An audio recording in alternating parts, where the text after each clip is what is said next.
Mm-mm.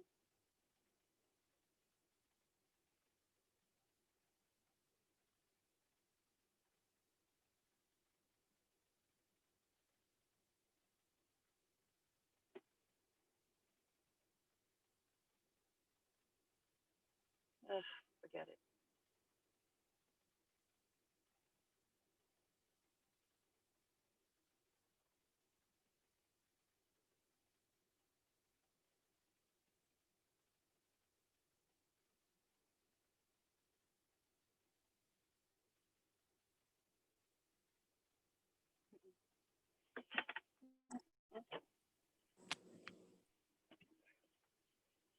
Dee, dee, dee, dee, dee.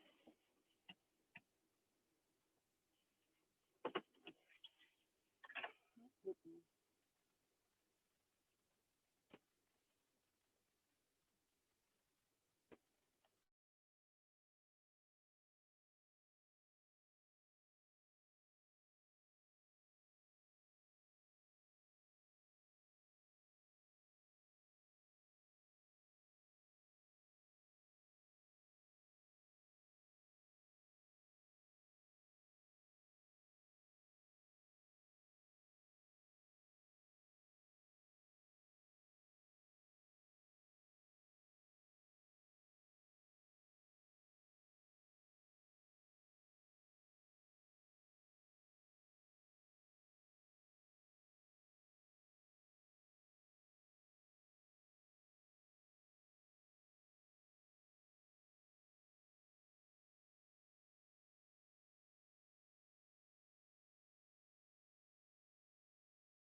Hey, everybody.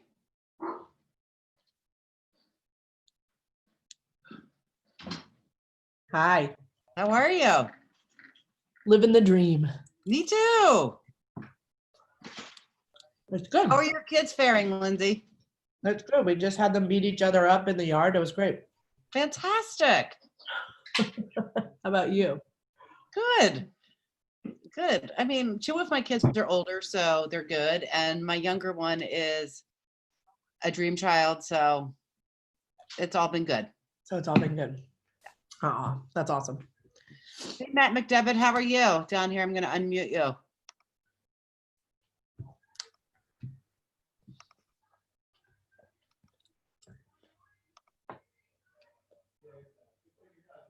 We're on a little bit early.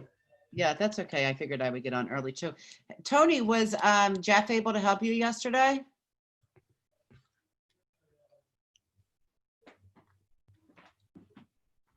You may have to unmute yourself.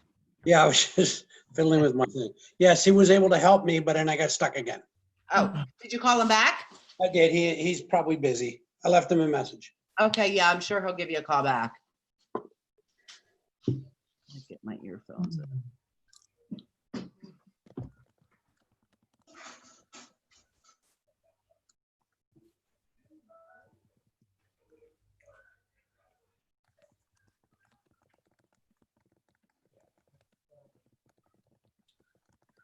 Lindsay, did you get your second screen? No, I'm gonna go to the office and get it. I Yeah. literally I don't know what to do with myself. It's so funny. It's terrible. I hear you. I'm just not nearly as productive.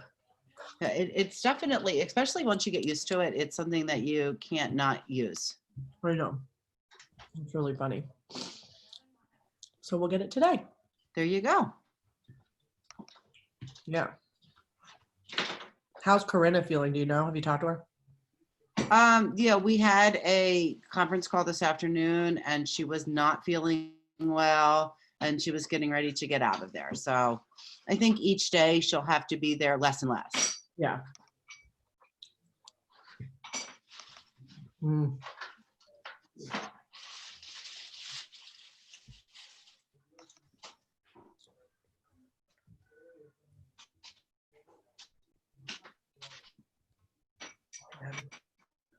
This is a weird time, huh? Yeah, it certainly is. It's definitely weird. It's definitely. I don't think I've met so many of my neighbors with dogs before. Oh my gosh, that's so funny. Tony, you're muted again. Oh, is Haro live right now? Yeah, I know. I'm listening. I got other stuff going on. Who's live? Piece of advice there. This just Haro is. It's fun. Which in the live stream for KW. Oh, okay. Boy, the live streams have been great, haven't they? I didn't watch any of it yesterday, but I'm gonna start. Yeah, no, they've been really good. I've tuned into, and I'm also doing the class with Antoinette at 7:00 at night. It's been pretty good. Yeah. I wonder if I should let me put this link into the Facebook group so that everybody knows. Hi, Andrew Kozlowski.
playing in the driveway. Yes.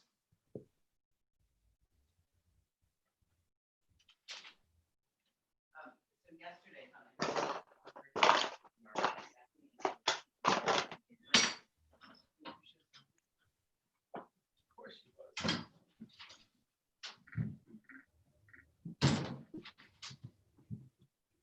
Oops.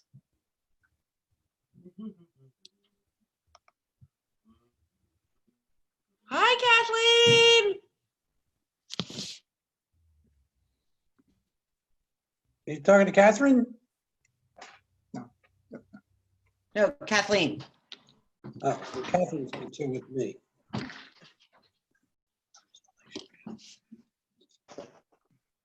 Oh. Oh, there's Catherine. Hey, Hi, Emery. Amy. Hi, Bill. How you doing? Good. Hi, Alyssa.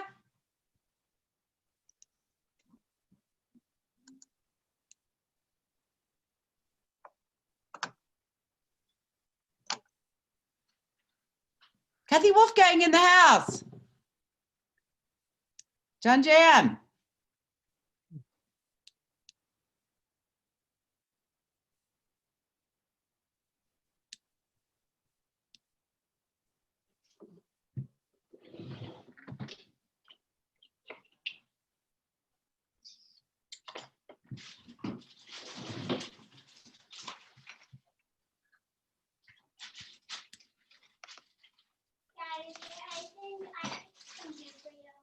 Hi, John Patrick. Sweetie, thank you for asking.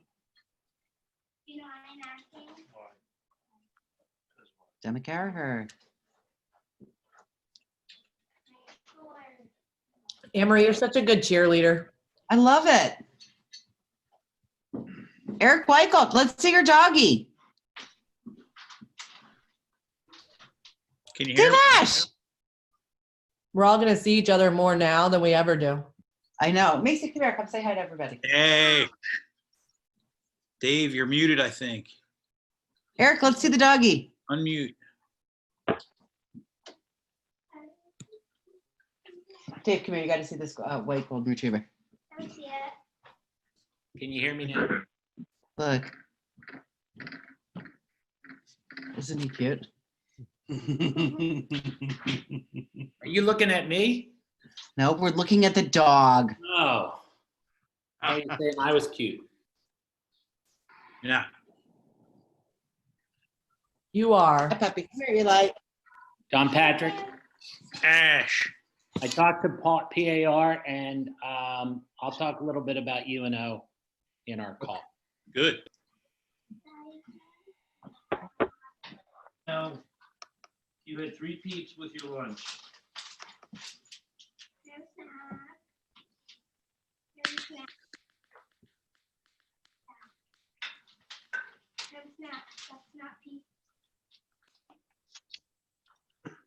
Caleb. Going on? Is shown. I should be out on my deck smoking a cigar. You can bring your laptop on the deck. I know, but Yeah. it's not as nice out. I'd have to. Let's separate the two. It's a little chilly out today. You don't dial up. I want to help you. Do you need help? Please say yes. It's really not much.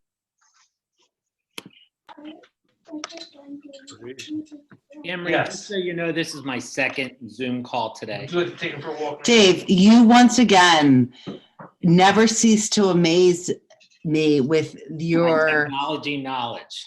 Right, John yes. Patrick, king of DocuSign.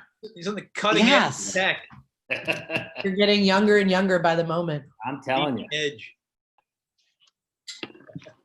I love seeing everybody's name pop up. It's crazy. I love it. Oh, Joe, go away. Wait, I see my friend Mary Beth Polini with her hat on. Hi, Bethy. And A Dunk is in the house. Hey, dunk. Will Spiker, You, what's up, brother? how you doing? I'm good, man. That's good. Check us out. This is a whole new experience for me, though. I'm a tech novice. Not anymore. You're not. You're Zoom So's Dave. I'll master, teach you bro. everything I know, Bill. Can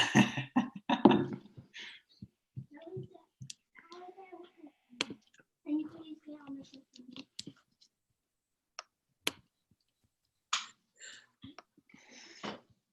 All right, I'm going to count to 3. Everybody smile for the camera so I can post how our Keller Williams family is together no matter what. Ready? On 3. 1, 2, 3. Smile. Perfect. Right. So while we are getting started and waiting for a few people to trickle in here, why don't we share some wins and gratitudes? Started.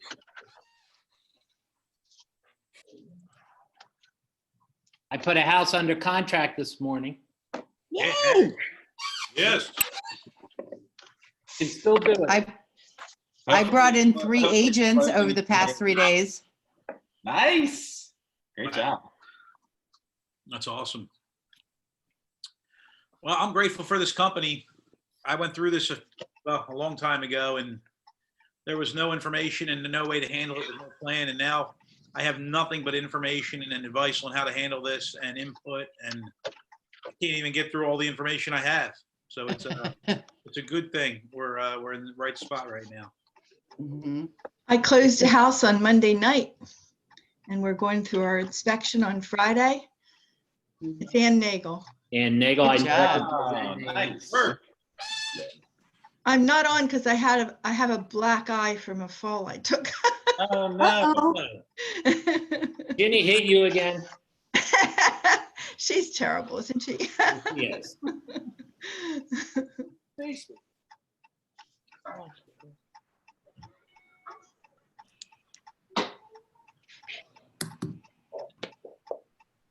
Who else? Wins or gratitudes? I put a couple houses under contract, one on Sunday and one today. Yeah, baby. Good job. That's right. Right, E-Dub. Whose turn signal's on? Who's that? Got to be Nemeth. Root your car, Nemeth. What? Root your car. It's a disaster zone. All right, it's 2:31. We're going to get started here. I am going to put everyone on mute for right now. And if you need to speak, then just unmute yourself. This will just keep us from having lots of background noise. And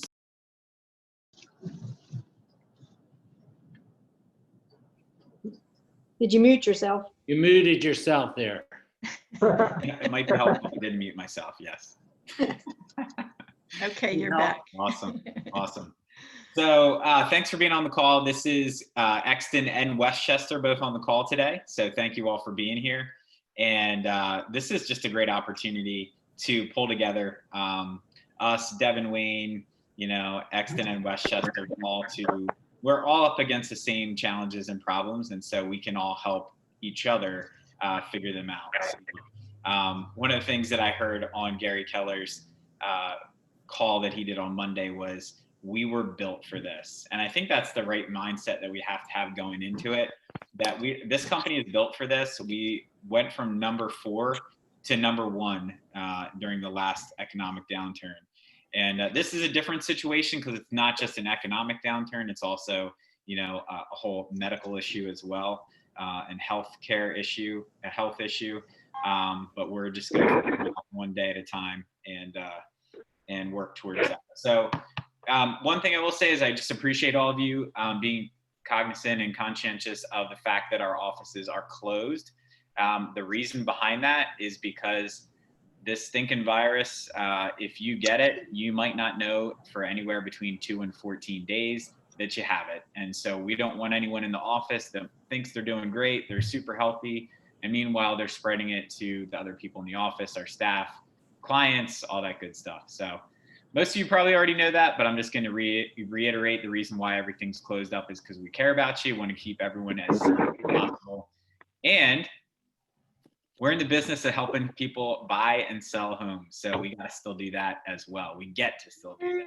So I do want to focus on making sure, number one, that we're all in the right frame of mind going into this whole situation. There's a lot of fear, there's a lot of panic, there's a lot of anxiety out there in the media and when you're talking to people. And none of that stuff is helpful. We are solution-based, not problem-based. So we're going to work through this stuff and figure it out together. But that means that it's more important than ever that we are mentally strong, that we are physically taking care of ourselves. And that means, sleeping well, eating well, staying hydrated, exercising, feeding our minds with appropriate things like positive affirmations, prayer, meditation, all the things that we can do to stay in that positive mindset. Because people are counting on us, right? People are counting on us. We're leaders in our households, we're leaders in our communities, and we are leaders, for our clients that are looking to buy and sell real estate. So I'm a big fan of the Miracle Morning. The acronym SAVERS is what that's all about, which means starting your morning every single morning with silence, meditation or prayer, affirmations, visualization, exercise, reading something positive, and then scribing or journaling in this case. So any other Miracle Morning fans out there? I'm one. Yeah. It's powerful. It's really, really important that we start our days the right way, so that we can get through this in the best way possible. So I'll also say, I don't want this to be a monologue. So if I know I've muted everybody, but if you have something to add, please chip in. I would love to hear from you. So couple other things that I wanted to talk to you about, in that same vein, it's a great opportunity. I want us all to continue to focus and work hard. It's also a great opportunity to, get out there, get in nature, take a walk with your family, go walk your dog, do these types of things to keep yourself in a good, positive mindset. So I was on a call earlier today and Tavis from our market center was teasing me. He's like, dude, you're like the best dressed person I've ever seen who works from home.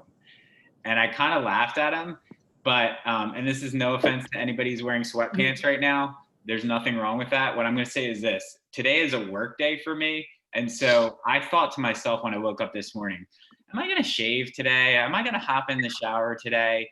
And I thought, you know what? Like, it's a work day. Like, I'm here to work. So I'm treating this the same way that I would any other kind of work day. And this is nothing to do with if you're wearing sweatpants and comfy clothes and sweatshirts. I wore a sweatshirt on Monday. So like, I'm not judging anyone. I'm just saying that's what I'm doing to make sure that my mindset is in the right place.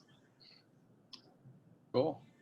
So many of you have probably already done this, and that would be calling your clients. Active clients, active buyers and sellers, pending clients. This is the time that they need communication from us, even if we don't necessarily have all the answers or have the complete plan. So, Chris, you want to share something? Yeah, if you don't mind. Yeah, go for it. So I've been on a lot of calls the last 5 days, 7 days, just about, with a lot of different people from MAPS to KWRI and things like that. And here's kind of what we're talking about with. Here's what I'm talking about with my clients.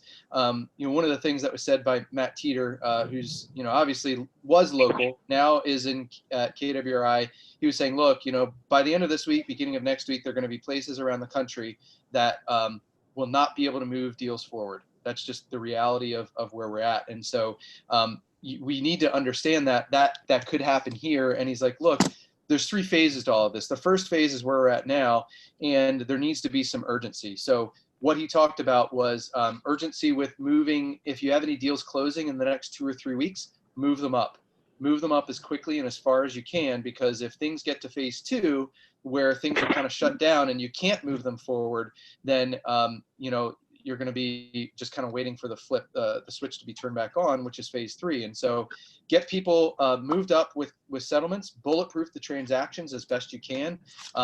This book is the best book for you to be reading right now. The first 3 chapters are perfect. And then the last chapter, bulletproofing your transaction, is the other part that you should be reading for sure. And then the folks that are listed, if they're listed in their homes that are for sale and they still need to sell, get done what needs to be done. If there are price improvements that need to happen, get them under contract as quickly as you can. Get buyers out there, get them under contract as quickly as you can.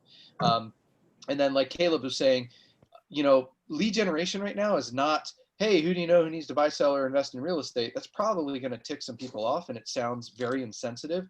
It's really just that script that Caleb and the leadership at Exton sent out of like, how's this impacting you? How can I help? What can I do for you right now? Build those relationships and, build that, data bank of relationship, what's the word I'm looking for? Building that relationship account, right, with people so that when things turn around, they think of you. So now if it gets to phase 2, which who knows if it will, but nothing seems impossible at this point. And that's the time when we're going to build our businesses and have as many conversations as we can, reach out to as many people as we can, and build your pipeline. Look for those folks that need to buy, sell when this turns around, which it will. And it's a matter of building that pipeline. So when the switch gets turned back on, you're ready to go and you're going to come out of that tunnel like, about out of, where. So, do what you can right now. Don't keep your mindset right. Like Caleb was saying, talk to a lot of people and build your business. That's really one of the best things you can do. And then also, I don't know how much, Caleb, you've talked to everybody about this, but when you and I were talking the other day about how Keller Williams was made for this moment, and this is a great opportunity to build your downline. Market centers should be having as much online training as possible. Whatever we can do to show our culture and to show how we truly care for people, we should be doing it to the hilt right now. Follow KWRI's example and do as much training and this kind of stuff as possible, because when people see what we're doing for our agents and how much we care about them, how much we're going to train them and not leave them in the dust, I think that's going to be a huge opportunity to bring people into Keller Williams and show them what we're really about. So yeah, that's pretty much all I have to contribute at this moment. If there's any other questions, I'd be happy to answer. Chris, I love your message there, and especially for all of you that are out there in the field working with co-op agents. This is a great time to have the same conversation that we're having with our buyers and seller clients. How are you doing? How is this impacting your business? What are you doing in terms of showing and best practices and that? And we're going to get into that a little bit later in this call about some best practices regarding showings and listings and things like that. This is a great chance just to add value to our co-op agents and show them that we care and help them. They may not be getting help from their brokerages, and so it's a great opportunity to help them. And of course, when we're helping people and adding value to their lives, they might think, well, why am I at this brokerage that's not even helping me when I really need help the most? So. Well, can I add to that too? Yep. So jumping in on that, if we are the learning-based company, we are the company that's helping each other, and we're teaching ourselves what to do, not only what to do now, but what to do in the future. And if the other companies' agents don't have that support and they don't know what to do in the future, and so just imagine if all the business that is out there, we're collecting the majority of it. However, still in Chester County, we only have 10% market share. So there's an opportunity for us to grow in market share. On the other hand, if the other agents aren't writing deals and getting listings, then there's a lot of market share that's just going to go quiet. So I see this as a three-phase, three-pronged thing going on right now, that in terms of like this week, we're 3 days, not even 3 days into whatever our new normal is. We don't even know what that is because it's changing every hour. We're 3 days into this. We're all working from home. We're trying to figure out what's happening. We're talking about some best practices. We're having contracts reviewed to try to get the coronavirus addendums done. We're doing tons of things to just try to learn what's going on. So we're the first phase of like the shift book is like, what the heck is going on? Get real and get right. So the first phase is for us to get real and get right with ourselves. What the heck are we doing? What is our new normal for our family and our life and our daily routine to, as both, Caleb and Chris said, to stay healthy, to stay focused on what we need to do. I believe the second phase in this is talking to our community, talking to the other professionals out there. They've got to get real and get right. And they may have to get real and get right through us. if they're not focused on getting new business and they're not focused on helping their buyers buy homes, we may not be able to get the business to the table for, that we have been accustomed to. And then the third phase of that is the consumers.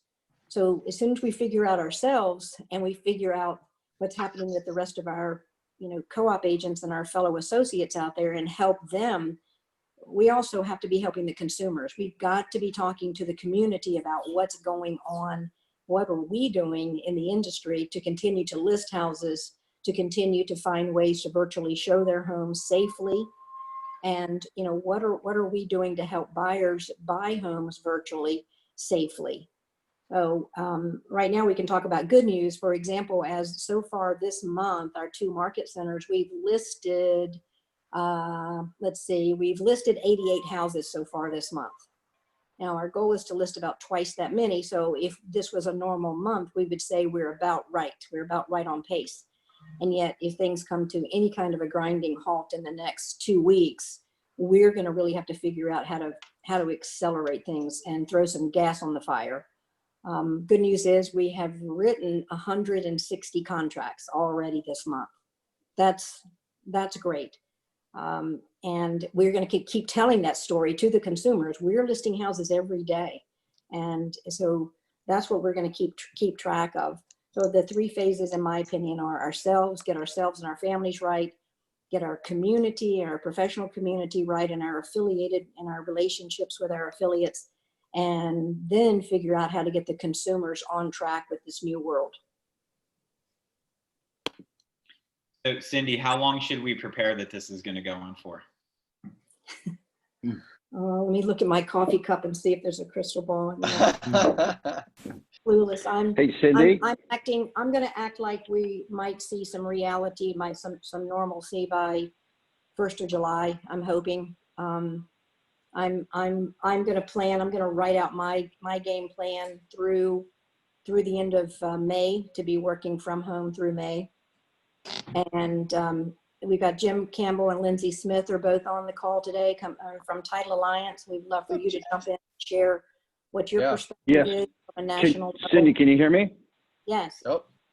Hey, props to everybody in here. I've never seen so many actual physical faces on a Zoom call. We've had a bunch lately. Caleb, I want to reinforce, because I agree wholeheartedly how you started the conversation about mindset.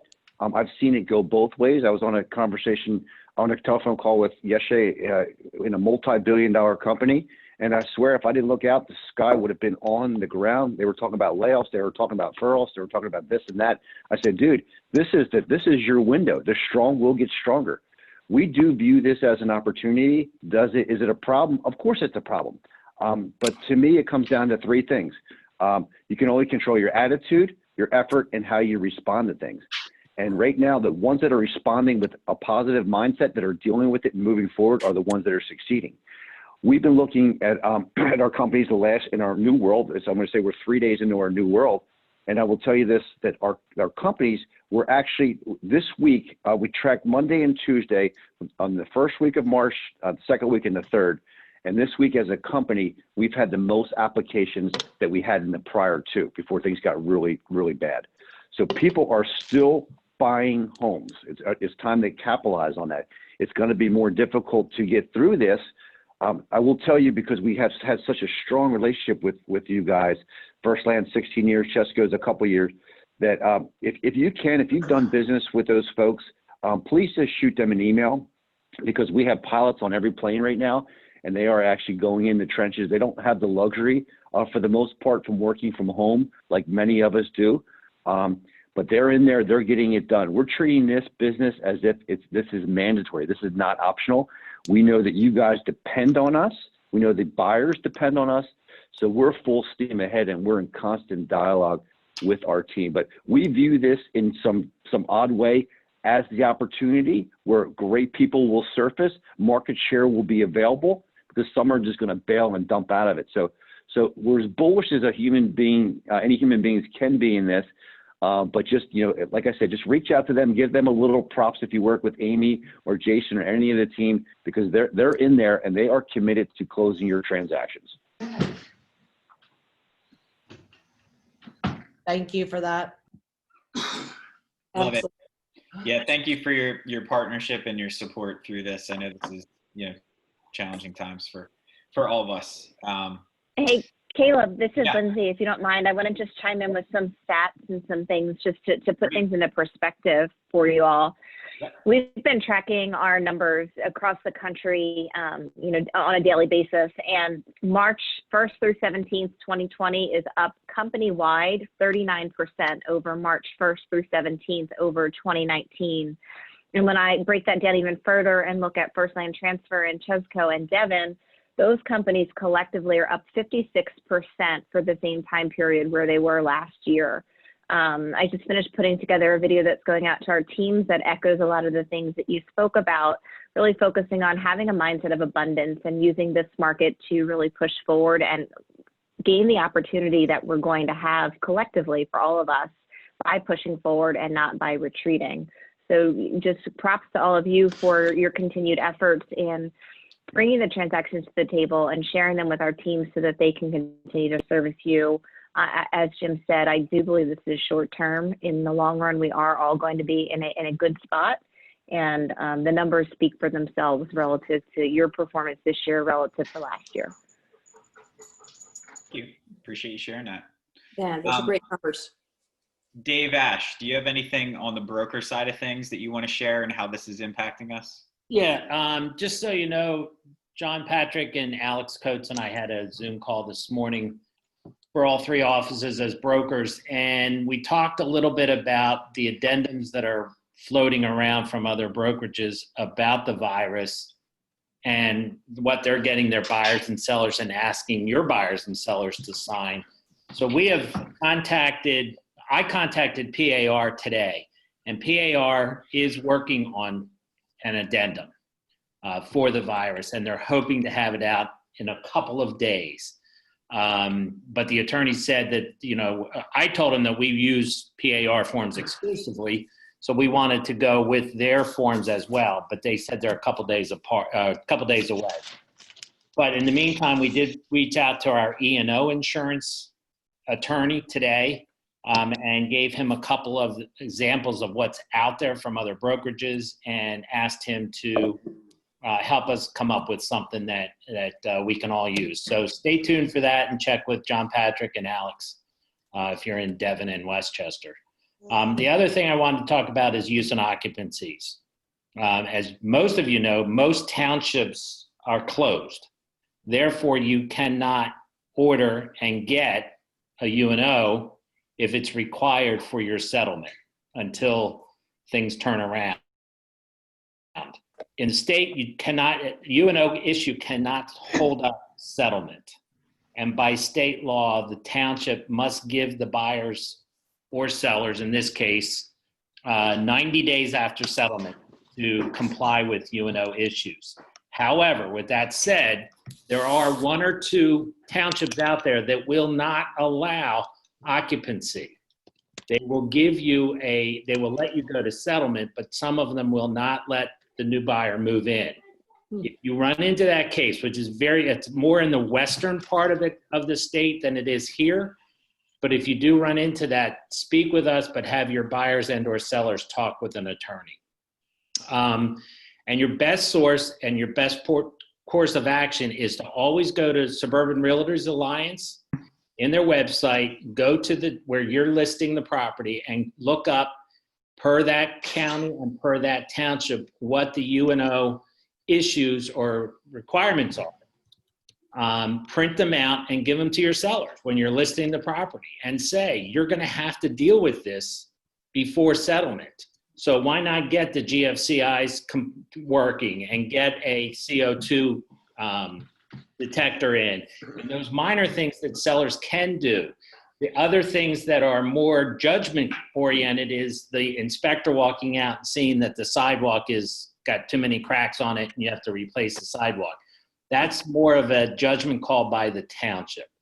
But get the U&O requirements out of Suburban Realtor Alliance. Everyone's a member of there. Print it out. Have your buyers and sellers sign off on it so that everyone knows what needs to be done and be proactive before settlement so you don't have to worry about the GFCIs and all the other stuff that can be taken care of. But that should be regular practice, but it's coming to light now. John Patrick, anything else you want to add? John Patrick, are you still here? Yeah, I'm here. Okay. Yeah, I would add one thing to that. Another thing we can be doing is if we want to print out those requirements or email them to our home inspectors, and maybe we could have our home inspectors look at the home inspection in light of what a use and occupancy inspector might call for that particular township. We try to incorporate them into our home inspection reply within reason. We know how townships have, 25 or 30 requirements. Then you meet the inspector and they only call for 2 of the things you expected them to call for. So we have to kind of use common sense here. But it was a thought I had. I have one coming up, just went under contract. We're going to give them Euclid Township's requirements. It's not much. So when they do the home inspection, they can do it in light of that information. And maybe we can get those things negotiated as part of the home inspection reply. And if the seller understands that that's our goal, just to hopefully get ahead of the use and occupancy concerns, maybe we can all work together, manage expectations, and kind of head it off at the pass. So, yeah, I like that. And on that note, I'm still going to throw out the idea of, getting that to the seller in the beginning. And things like septic inspections, if we can get septics pre-inspected, let's make sure we're being as proactive as possible with listings and with sellers. We can't over communicate. We can't over communicate how important it is for us to do everything in advance for them and help them be prepared. I'm feeling very confident that the people that are serious about selling are going to be very serious about getting the things done in order to move on. And the same thing on the buyer side. I think the buyers that are serious about buying know that we're in a time that nobody's ever been in before. And I kind of feel like that agents that the buyers are going to be a lot more understanding. I feel that way. I don't know. Maybe that's just a general impression, but I just don't think we can over communicate with all of them. And then back to what Caleb said in the very, very beginning, we can't stress enough the opportunity we have for agents to, and all of you that are here, this is fantastic to see so many people here. What a great, great opportunity for people to spend time in KW.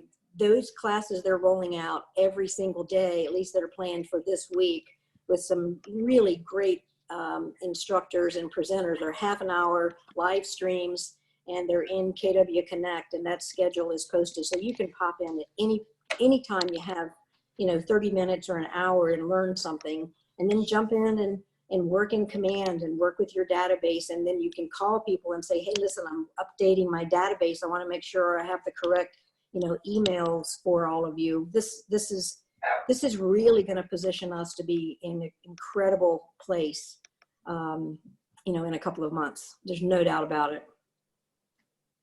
Cool. All right, so I want to dive in, if we're ready to move on to the next topic, best practices for how we can conduct our business right now. So in terms of all listing and buyer appointments, our recommendation is that you do those virtually using Zoom or using Google Hangouts or something, FaceTime, whatever, using some kind of technology that's going to avoid having you in the same room as people. It works really, really well, and people understand with what we're going through. And quite frankly, even if you're willing to meet with people one-on-one, you might be putting them at risk, and they could be putting you at risk. So that's our recommendation, buyer and listing consultations, electronically. Showings, that's where it kind of gets pretty interesting. So we were talking about this today as a leadership team. We have some ideas on what we can do to help minimize. Our goal really is to have as few showings as possible. And when we do have showings, for those people to be, pretty much hopefully ready to make an offer after they've seen that house in person. So how do we do that? So a couple different things. First off, if they're, younger people or tech savvy, not even that tech savvy, if they can use the internet, go to Google Earth and check that out. Check out the house on Google Earth first. Okay, they can see what the neighborhood looks like, how far, what the yard looks like, how far the neighbors are, all that kind of stuff, or have them do a drive-by. Okay, either one of those first. All right. Next, we would recommend that our team is doing video tours for all of our listings. Some of you that may be an option, some of you that may not be an option. I would love also in our mastermind groups for us to post the names and contact information of companies that can provide video tours for us, because I think that's going to be something that's going to be super important coming up here. So when people call us and want to see one of our listings, we're going to ask them about, drive by in Google Earth, and then we're going to ask them if they have seen the video tour for the property. So we really want to pre-qualify these showings as much as possible. Then we also want to ask them for a copy of a pre-approval, right? So we're making people jump through a bunch of different hoops to get into the house. That's kind of, what we're thinking in terms of best practices. Each of you are individual business owners, so you can modify that as needed. But I mean, I think that's, the best way to do it moving forward, unless people have other thoughts on that, of what they're going to do. And I will add to the professional video tour. That's one option. Another option might be having your seller or having if you're representing the buyer, having the seller of the home walk through the house with their phone and do their own video tour and then send it to the buyers. So this is different than what we're used to, and yet this is what we need to do to keep people safe. So that's what we can do. I don't know if any of you are familiar with Pillar to Post has a new product out there called the 360 Tour. I don't know if any of you have heard of that, but it's a home inspection and kind of like a virtual tour combined into one. And there's a video on it that I can post. It's a really, really cool feature, which will allow your buyers to get everything they need to from a home inspection without physically being at a home inspection. It is really, really cool technology. So I can send out a link to that and post that on the different mastermind pages as well. It's very cool technology that can, make it so that we don't have to be there at the inspection, neither does the client. Yeah, what do you need, Judy? What questions do you all have? Yeah, go ahead. I have one for Lindsay, the TA people. Yes. How do we look as far as if the courthouse is closed? I mean, are searchers still like going to the courthouse to do searches, or can that all be done electronically now? Yes and yes. There are still searchers going to the courthouse. Things can be done electronically, and we're working hand in hand with the American Land Title Association and the underwriters to assure that everything that needs to get handled on the properties is. The underwriters have come up with, should the courthouse is closed to the public, which would not allow things to be recorded, which means that there's, a shutdown from the public access, that they are still ensuring the transactions. So there's no problems from that perspective.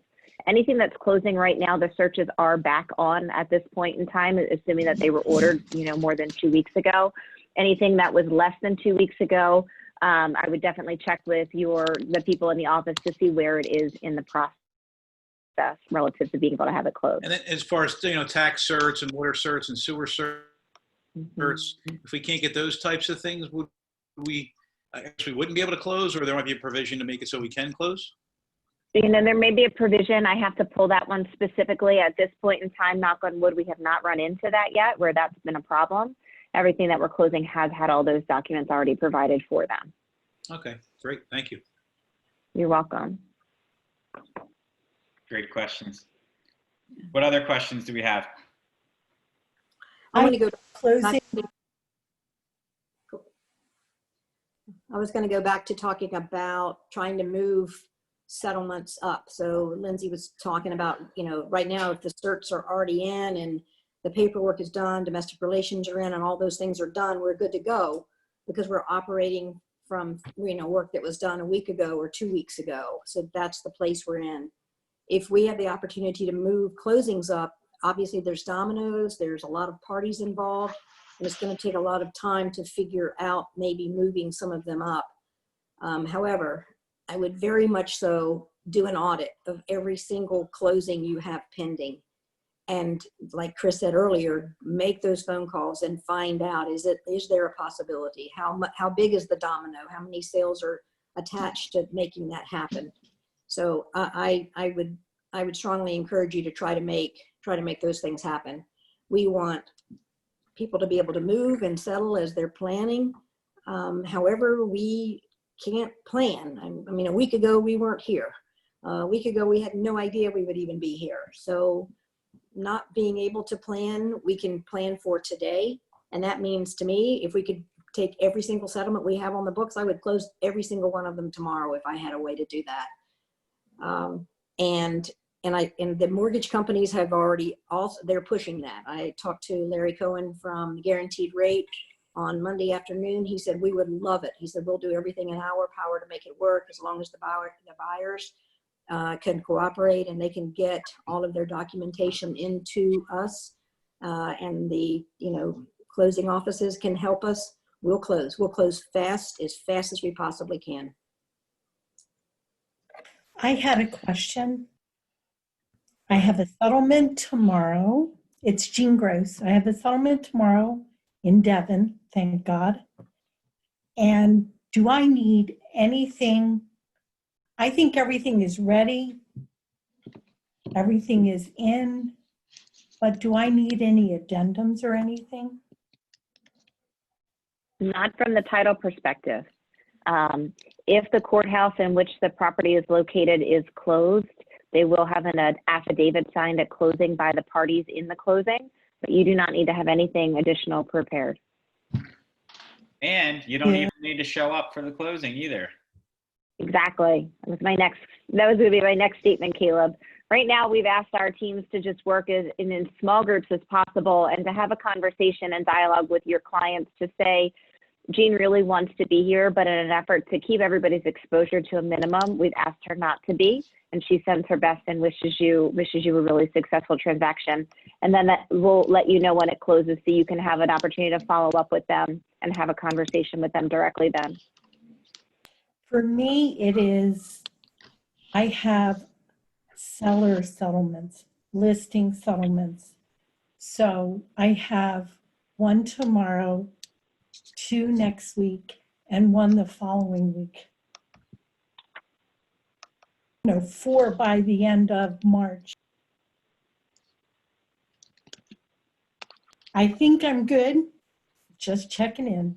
Gene, I would encourage, this is Dave Ash, I would encourage you to get deed packets ahead of time for your sellers so they don't have to show up. You don't have to show up. You can go to the closing and sit in your car in the parking lot and wait. Yep. That's what I'm trying to do.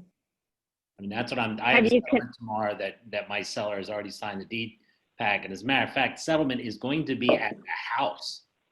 This title company said they'll come to the house. The buyers are fine with that. And they've asked me as those sellers not to be there until 45 minutes after the buyers have been there. So you got to play it by ear as you go. I'm going to start doing it like Chick-fil-A, that they're just order takers, drive through deed packet signers with masks on and, giving the pins away to the people that are signing it and having a notary stamp everything. And staying in your car during the settlement is not a problem at all. Just take a book and read and let the title company close the property, and they'll call you when you can come in and pick up your paperwork. I can add to that too. I also had a process in place where we were doing remote settlements on the seller side, and we're signing all the documents for the sellers either the day or the day before, just printing, signing, scanning it back. So if you have the option to do that, that could be another way to get everything done ahead of time. It also, doing a deed package, that kind of thing. So And the only other thing I will tell you on the buyer side too, Guaranteed Rate, Jason and Fran in Westchester and Exton, Guaranteed Rate has a fast close, and all of their documents can be signed, DocuSign, by the buyers the night before settlement, and the only papers that need to be signed in person are the ones that have to be notarized by the title company. So it's a very, very quick settlement, and they don't even have to be there. The agent shouldn't be there. So we try and make it as quick as possible for the title company.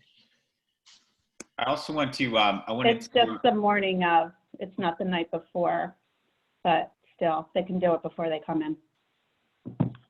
Cool. Thank you, Fran. Kathleen, can you give us an update on things from the MCA office perspective? Absolutely. Hi, everyone. I am so excited to see 84 people on the call. That is so awesome. I feel like this may be our future office meeting format because this attendance is great. Everything I have to share is really about process, and this really is what I'm doing in Exton. So for those of you from Westchester, Corinna may have some different parameters or guidelines. So I'll share what we're doing. And I want you guys to know that my goal is to help your transactions be as seamless as possible for you and your clients. So I am in the office every day.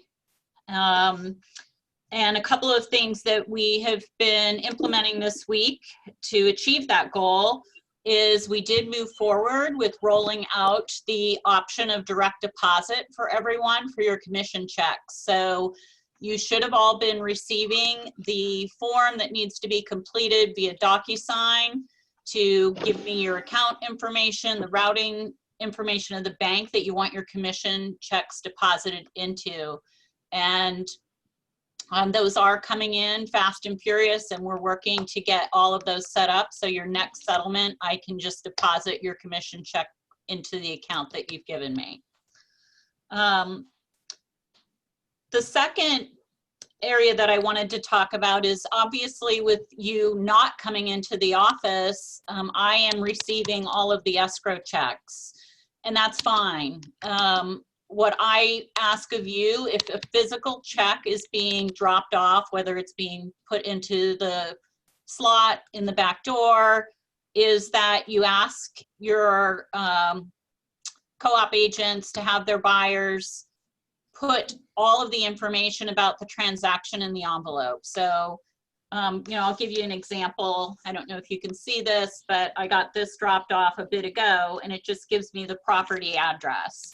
And I can very easily go and find out which agent is connected to this, but it would simplify and streamline things for me if they were also including the name of the buyers and our agent that is connected to the property. Then I can get them in quick. Otherwise, it slows me down and takes me away from taking care of other things for you guys. The second thing is I sent wiring instructions to everyone on Monday. So this is another option for your escrows. And with that, I absolutely need you to communicate with me when we have a wire coming in. Again, how much the wire is for, what property it's associated with, what the buyer's names are, and of course your name of the agent. Because I just see it pop into our escrow account in the bank, but I don't know who it belongs to.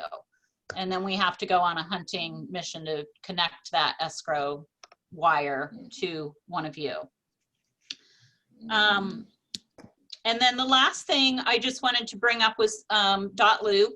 We did make our transition to DocuSign. So I absolutely want to applaud all of you for your diligence in getting moved over to DocuSign. But I have been getting a lot of questions this week about your loops. So Jeff Rega, if he hasn't done so already, should be sending out an email to help you understand what your access looks like to your existing loops that you had already created before the 15th of March. So look for those guidelines or instructions. And if there are other questions that you have after getting that email, please let us know and we'll get you the answers that you need so we can continue to move forward with our turnover to DocuSign. So I also just want to give you guys an opportunity if you have questions for me. If I didn't hit on anything process related that you're unsure of.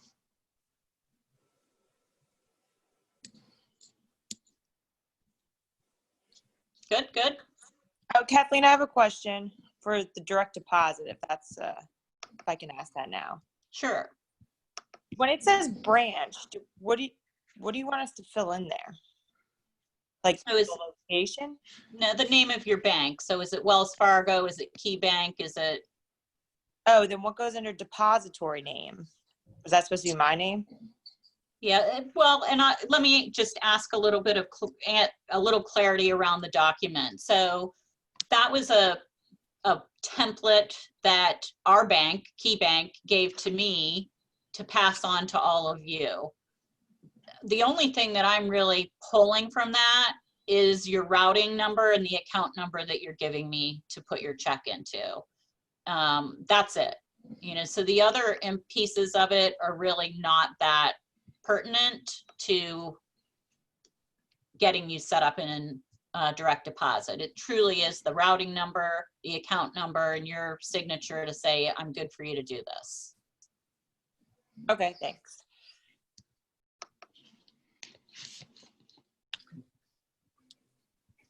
Right, cool. Also, Lindsay Smith brought it to my attention with the whole wiring instructions conversation. We need to be sending that through a secure portal like a DocuSign or something, because that could get intercepted pretty easily by people looking to, you know, pull some stuff like they've been doing before. So yeah, I think that's something we can send a follow-up email about that, just to kind of clarify that for people. Definitely send it through a secure portal, not just a regular old email, because that wouldn't be good if somebody stole that information. So. And you'll want to make certain that your clients, for their protection, because this is the time when we're in a vulnerable market, that the fraudsters say, I'm going to come pick on you. And they're going to intercept it from the recipient or from either your sent items or from the person's inbox and change numbers. So please ask them to verify by calling somebody. I hate to put anything on the Market Center, but to protect your clients, you'll want to verify that they're the right wiring instructions before your client ever sends a wire. So how do we make sure right now, all those people got that email, some of them are probably not on this call, that it happened to me a couple years ago. We got lucky and everything was okay, but how do we make sure none of those people don't hear what we're saying right now? The hackers already sent their email telling them, you know, intercepted it. Like, what can we do right now to make sure that how this gets sent out, we haven't done it in Westchester yet, or how it gets resent next and is secure? Like, what is the vehicle that you send it securely through? How, an encrypted message? How does it get done? An encrypted message or a secured portal. We send all of our documents out. It used to be Buyer Stocks. I think I don't remember what it's called right at this moment because they just changed their name, where people have to log in with a password and they can download the encrypted documentation themselves. So something that's going to be an encrypted platform that they can do. The other thing you can do if you do send it out is to just have a conversation with your client that says, please call me. And Kathleen, if you make certain that everybody has an actual copy of the wiring instructions, that they are either mailed or hand delivered, something where it can't be intercepted and edited, then you can just have your clients verify with you that it's the right number before they actually send it. Because John, to your point, what happens many times is they'll send it and you don't know they sent it until they say, hey, did you get my money? And at that point, it's already too late in most cases. Yeah. So it's just really educating them not to send anything without having a conversation with one of you or one of the other agents to verify it is the right information. That's what we have to do on our end with our clients who are going to wire a deposit in. Like, yeah, like right now, that email needs to go out today. Do not wire anything without a conversation about where it's going, but still it can be intercepted. So I think we need to get in touch with Lindsay. Can we go through our bank and does our bank have a support service for us like that? I honestly don't know the answer to that question, Cindy. Ours is a third party that we use. It's connected to all the settlement transactions, like to our escrow account. So I can't speak to what your bank may or may not offer. So if it's going to be connected to the escrow account, I bet they do. So we'll make a phone call to our bank. But right now, I think we need to get a very large, bold email out. What we do, can you hear me? Yep. What we do for our clients what we've always done with, the title company wiring instructions as well, because I know the title company sends it encrypted, but so many times the buyer didn't see it and they're asking you like, I need my wire instructions. So we will, as much as possible, get the title company to send them directly. But if they really need them, like, and we're in a crunch, we will send it to them. We'll email it to them, but we tell them in the email, and then we call them right afterwards and tell them, do not send this wire until you verify all the account numbers with us before sending it. So basically, when you sit down on your computer or when you go to your your bank branch to initiate this wire, call us while you are there. And we give them 2 phone numbers, usually a transaction manager and then another number to call and literally walk through those numbers verbally on the phone before they press send. That's a good practice. Cool. Yeah, we've obviously got to, discuss this policy. Obviously, I think we need to kind of revise what we're doing there. So we will definitely do that and get communication out of the best way to handle that for people who are on this call and the people who are not on the call. So I had a question, Lindsay, from one of our agents that said, should we be setting expectations on settlement timeframes due to title process delay? Are you speaking about scheduling something from when it goes under contract delays? Or are you talking about timeframes for actually being in the settlement room? Colby, you still on the call, buddy? Yeah, we're here. My question really is, someone said earlier, I was in settlement this morning, and she said, we should set expectations that tells our buyers we can't settle, but 4 months from now, that's our new norm. And I'm like, no. Yeah, 4 months is 4 months is a little bit extreme. 30-day settlements are going to be incredibly challenging right now. Okay. I would push for a longer period than that, but not 4 months. I mean that seems a little bit extreme. But definitely 30-day settlements, if you can avoid them, that would be in your best interest and your client's best interest. So 45, 60 days kind of recommend Yes. time frame. Okay. Yes. I have one more question. First of all, I'm glad to see Bill Spicker's alive because I texted you twice to make sure you're alive. Second,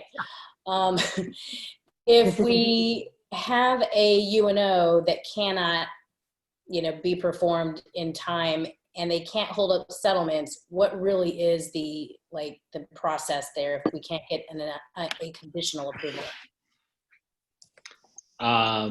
You really should. Well, I have a pamphlet, and I know John Patrick has pamphlets from Realtors Alliance, Urban Realtors Alliance, that talks about settlements and UNO issues. You have 90 days to do the UNO, so they can't really hold up settlement for it. Yeah, you can go ahead. I'm fine. And I would just put something together as far as in writing that it's being done. And I would give them a copy of the pamphlet. I guess the question is if you have a small municipality that has shut down, all non-essential, and who knows how they're defining their non-essential, which is emergency workers, and you can't even get a conditional UNO, like the inspectors aren't around, the admins aren't around, you can't get anything in writing. Is that going to hold up settlement? I don't want to answer for the title company, but I would say no. And the UNO, the township, as long as you have printed out what the township requires in the UNO through Suburban Realtors Alliance, your seller knows what needs to be done. Maybe have the buyers and sellers sign off on that piece of paper so everyone knows what needs to be done is the best way to do it. But I don't think, Lindsay, I don't know if you want to answer for the title company. I'd really like to just run that through general counsel. She doesn't like when I give legal opinions without reviewing them with her first. Yeah. And I'm certainly not giving legal opinions, but John Patrick, anything else you want to say? No legal opinions here. Dave, I have a question. If I just wrote for the buyer side, if I just wrote an agreement yesterday in a township that does a UNO, we haven't signed off on anything yet. Should I be adding a phrase in there or just making my buyers aware? No, I would. It's already, UNO is already discussed in the agreement of sale. It's the seller's responsibility.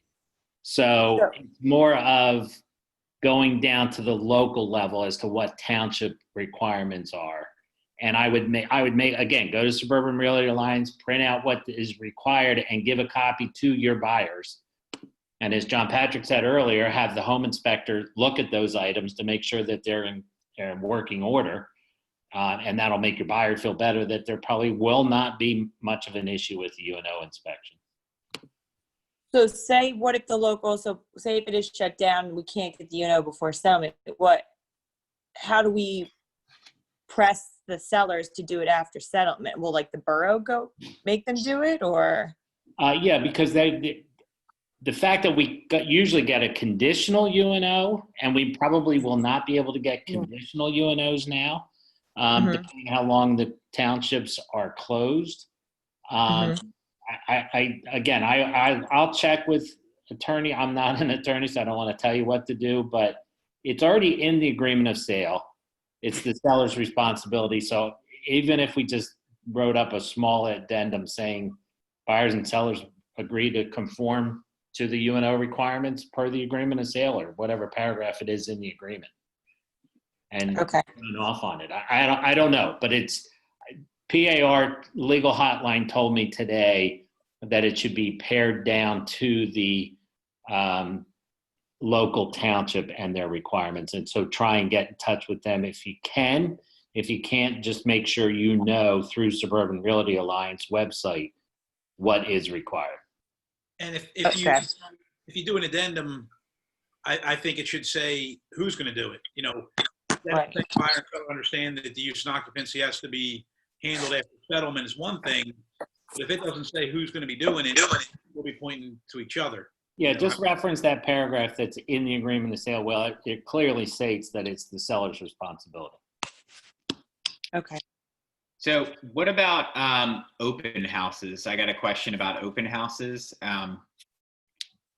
Personally, I don't think it's the best thing to do right now, but I know that there's people that are still doing them. Thoughts on that from a brokerage perspective, just from other people's personal perspective? The broker, I would say no open houses. You're going against the government saying, you know, don't meet with people more than 10 people, and you're encouraging them to break that rule. I don't care. You may have an open house and nobody comes, but come on, if you have an open house, and I've heard a lot of people saying I've had 20 and 30 groups through at one time, there's probably 20 to 25 people. You're going against what we're trying to accomplish nationwide, and I don't think we should be having open houses. Here's just a quick comment on that. Keep in mind when people are showing our listings and/or we're showing other listings, we have record of who's coming and going from an agent perspective. So if there is some kind of incidents, I'm talking outside of real estate, just some kind of health incidents where somebody's involved, at least we've got a list of people, and we can then, you know, do our responsibility to inform people. You get an open house. I went to one last weekend, and we were in and out of there in 30 seconds because this agent was running it. There was 20 some people in the house. She wasn't, you know, controlling who was coming. She had no idea who was coming and going from this house. It wasn't a Keller Williams agent, by the way, but I'm just saying from a responsibility standpoint to, you know, the current situation, I think you need to be very aware of exactly who's coming and going. That's a great point, Colby. And remember too, that 80% of the people don't give you the right contact information anyway. So if something, God forbid, someone comes in and finds out 2 days later that they have the virus, then they should be getting back in touch with them. How are we responsible to the seller saying we let somebody with the virus in your house? Yeah, and that's one of those things that, you know, you could do a virtual tour or something of the house and then do a Facebook watch party. You could promote it like you promoted a normal open house. You could, you know, start posting on Facebook a couple days before and things like that. And, you know, I think honestly, most people would much rather do something like that and maintain safety rather than feeling like, hey, I want to see this house, but the only way to do it is jeopardize my health. You know, that's not really a fun decision for clients to make either. So I think the other thing we have to be aware of is like kind of what Dave was saying about the way other people are going to perceive us. I know that there are restaurants and bars that have stayed open despite what they've been told. And there are people saying, you know, that's a restaurant I'm never going to go to because they're just in it for the money and they're just taking advantage of the situation and stuff. So we want to make sure that there's not that perception of us as agents and our brokerage. Yeah, I love that. And I think, you know, this is an opportunity. Cindy and I were talking about this. This is an opportunity to make a Facebook post and say, hey, look, you're still looking to buy or sell a house. We're all about your safety and maintaining your safety. And here's some of the procedures and protocols we're putting into place that allow you to still buy or sell your home with the confidence knowing that, you know, your safety is not going to be compromised. We have a plan, we have a strategy, because I think a lot of other people are just kind of out there, you know, winging it and kind of doing what they've always done, and they're putting people at risk.